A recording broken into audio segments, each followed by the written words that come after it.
It's surprising to say that, but Apple's 2013 MacBook Pro actually came out 10 years ago, and I still use it every day. Okay, so you might be wondering why I still use this 10-year-old MacBook. It's for the simple reason that I do not need to upgrade. I mean, it's been able to handle literally everything that I throw at it. I mean, I can edit my videos on here in a breeze. I can edit my photos.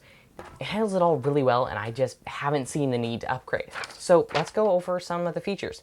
Well, for starters, this was the first MacBook with a Retina display, and the display still holds up. I mean, it looks really good. Do your own research, but the Retina display basically was a massive jump from the displays they were using before. It really makes all of the pixels pretty much disappear. Also, the keyboard has this really nice backlight. Also, the first time on a MacBook to have keyboard with a backlight, it helps a lot, and it's really nice. The next thing is that this has a multi-touch trackpad. The trackpad is really nice on this thing. It's all haptics. Honestly, it seems like something they would make today. Also, this MacBook has like all of the ports you would want. Has the full-size SD card slot, HDMI, two USB things on each side. It's got two more HDMI on the side, and it's got the original MagSafe, which they just recently brought back. It's also got a headphone jack, which I don't know if the new one has. Now let's go over the durability of this thing. So yeah, this MacBook is actually surprisingly durable, and it's held up for me for literally 10 years. No signs of wear except for one thing. The screen. I don't know if you can see, but when it's completely off, this is the only time you can see right there in the reflections, the screen has these weird bubbles on it. I mean, this is literally the only wear and tear I've seen on this computer, and you can't notice it when the screen's on. I mean, I've dropped this thing, I've spilled water on it, I've done so many things to this thing, and it's still holding up. This also still has the full metal build and the hinge. This hinge is not going to break. The entire frame of the thing is built out of aluminum.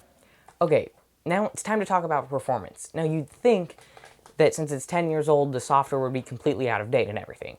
But actually, this is only one software update behind, and it's currently running on one of the versions of the macOS Ventura, and it feels just fine. They're also constantly keep adding security patches, and nothing really feels out of date at all. I can still run most modern apps, and actually, I can run a lot of games on that thing. It's actually surprising the amount of modern apps and games you can run just straight from the App Store. So yeah, I've been able to do a bunch of video editing, gaming, like my entire channel's video editing has been done on this MacBook.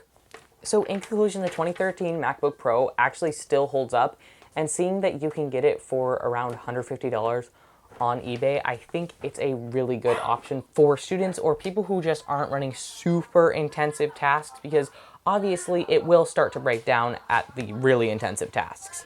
So if you have any thoughts about this, or if you also have a 2013 MacBook, definitely leave a comment down below. Tell me your experience. Also, I would love it if you would subscribe to my YouTube channel if this provided you with any value.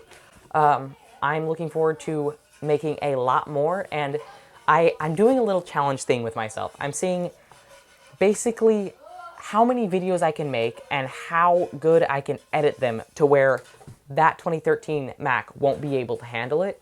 And then after that, I'm going to be able to get myself an M2 MacBook Mini.